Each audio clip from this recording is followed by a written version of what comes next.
So who's going to win between Kansas State and my Mountaineers? Hang tight a second, I'll tell you.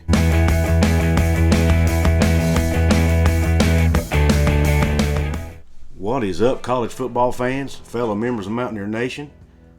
This is Coos, and welcome to yet another edition of Coos' Corner, your go-to channel for college sports with a heavy dose of my West Virginia Mountaineers. Before I get into today's show, which is my breakdown of and prediction of the West Virginia-Kansas State game this weekend, I ask that if you haven't yet, go ahead and please hit that red subscribe button. Give me that thumbs up button if you like my content. Share this with your friends. Let them know about me. I'm trying to get to 500 subscribers by the end of the year. I'm almost at 420 now.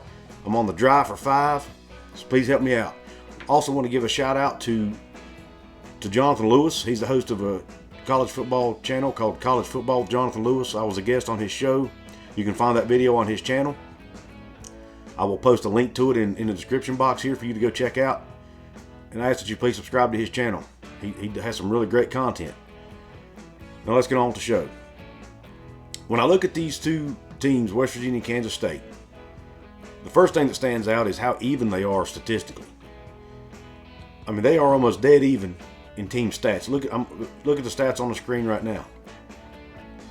I mean, look how close they are. Points per game, less than 2 points difference. Points allowed per game, less than 2 points difference. In total yards, 3 yards difference.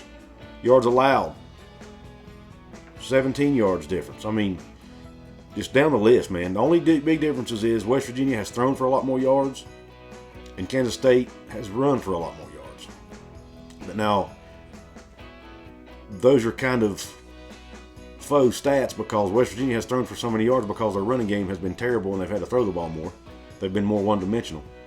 And Kansas State has a fantastic running back in Deuce Vaughn, one of the best, not only in the Big 12, but in the country. So that guy is averaging 5.6 yards per carry. He's 11th in the nation in all-purpose yards because, oh, by the way, he's also their leading receiver. He has 421 receiving yards on the year to lead the team. So this guy's very dangerous. When you look at the quarterback for Kansas State, you've got Skylar Thompson, another fifth-year senior, 24-year-old veteran, has been around a long time. A lot of similarities to Doege. The fan base is also a little worn on him, just like West Virginia's is with Doege. He's had some turnover issues in the past, but he is he can be a really good quarterback. I mean, he's right now 19th in the nation in QBR. That's not bad. His QBR right now is 75.8. That's a good QBR. 50's average, 100 is perfect, and he's at 75.8. So he's playing at a pretty good level there. He's not putting up a lot of yards, but like I said, that's because they run the ball a lot. His stats on the year: 112 out of 157 for 1,558 yards, 8 touchdowns, 4 interceptions. Compared to Jarrett Doege, 184 for 277, 2,180 yards, 11 touchdowns, and then he's got those 8 picks, which has hurt us. His QBR is 61, which is much lower. So he's not had as good a year as Thompson. And Thompson can also beat you with his legs as well. Yet another quarterback West Virginia has to face that can beat you with his legs. But the key to stopping Kansas State's offense is Deuce Vaughn. He is pretty much their offense. If we can slow him down, limit him, especially his yards on the ground, then I think West Virginia has a really high chance to win this game. And West Virginia's defense, that's been their strength this year, stopping the run. So hopefully that's a good matchup for us. The one thing Kansas State's good at on offense too is third down efficiency. They're 30th in the nation in third down efficiency. They pick up third downs on approximately 44% of attempts.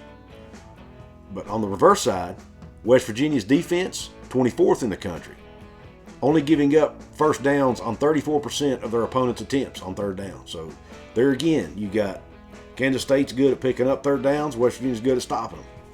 So there again, you got strength on strength. I think, again, that bodes well for West Virginia. Now you look at Kansas State on the defensive side of the ball.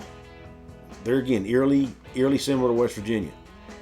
Neither team forces a lot of turnovers. Kansas State's turnover ratio is -2. West Virginia is -5. They have 6 interceptions on the year. West Virginia has 5 interceptions on the year. And yards allowed per pass, they allow 223 to West Virginia's 234. Rushing yards, they allow 117 to West Virginia's 123. So, I mean, they're, again, eerily similar. The one big glaring thing that West Virginia has to watch out for on Kansas State is their defensive end. I'm not going to try to pronounce his whole name, but his last name is Uzoma. He leads the nation in sacks. He has 11 sacks on the year. Leads the entire nation, not just the conference, the entire nation. He had one game earlier in the year where he had like 6 sacks in one game. The guy's a beast. He's almost unblockable. Has been the last 3 or 4 weeks anyway. So if West Virginia can neutralize him, keep him out of the backfield, then I think they got a good chance to win. And how I think they do that is my first key to the game. Establish the run with Letty Brown and Tony Mathis. If they can run a ball good up the middle between the tackles, especially behind the guards and center, then I think we got a good chance of neutralizing Uzoma. If not, it could be a very long day. And as we know, most of West Virginia's offensive line struggles have been at the tackle positions. Uzoma lines up, he'll move around, he'll line up on either side. So White Milam, Brandon Yates, I hope they're going to eat their Wheaties because they're going to need it to block this guy. And TJ Banks and the tight ends are probably going to step up and help there. But other than that, I don't see a whole lot of differences in these two teams statistically. I think the main reason that Kansas State is 6-3 and West Virginia is 4-5 is their out-of-conference performance. Kansas State played well out of conference. They were able to beat Stanford over there, but of course Stanford turned out not to be a very good team. Kansas State has taken a little bit better care of the football than West Virginia has. Skylar Thompson's only thrown 4 picks versus 8 for Doege. And I think that's been the biggest difference. Like I said earlier, picking up third downs has been good for them. So just little minor things that Kansas State has done a little bit better than West Virginia along the way. But if you look from a talent perspective, I really don't think Kansas State's a better football team than West Virginia, despite their records. I really don't. So I think this is going to be a close game. My score prediction,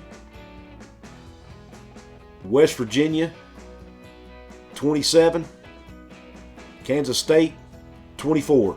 Comes down to a one-possession, 3-point game. Now, Kansas State's favored by about 6 in this game, which is actually higher than what I anticipated it being coming in. So I don't know what Vegas knows that we don't. I think West Virginia wins the game outright, 27-24. And my keys to the game, for them to get that win, number 1, like I said earlier, establishing the run with Letty Brown. Number 2, which I touched on as well, picking up third downs and stopping Kansas State on third down. And the third thing is containing Deuce Vaughn. Those are the 3 things West Virginia has to do. That means they're going to have to tackle well. He's really good in space at forcing people to miss. He's really small. He's really shifty. He's really fast and quick. So Josh Chandler-Semedo, X-Ray Low, those linebackers are going to have to be ready. Sean Mahone, those safeties, they're going to have to bring their good tackling technique. They're going to have to be disciplined because he will make you miss. And it's probably going to happen to some in this game. We have to limit those plays, those missed tackles, and try to contain him as much as possible. So there's my prediction and my keys, my 3 keys to West Virginia victory. Let me know what you think in the comments. What's your score prediction? Let me know. I want to know your score prediction. And let me know what the keys to victory are for the West Virginia Mountaineers. And hey, if you're a Kansas State fan, let me know. I want to know what your keys of the game are. Do you think the Wildcats can pull this one out? I'd like to hear your thoughts. You also don't forget to go check out the interview I did with John Kurtz on my channel earlier in the week. He and I sat down and talked Kansas State football for quite a while, and so don't forget to check that out. And if you like this video, don't forget to like, don't forget to hit the red subscribe button. It's absolutely free to do so. I appreciate you tuning into my channel. Until next time.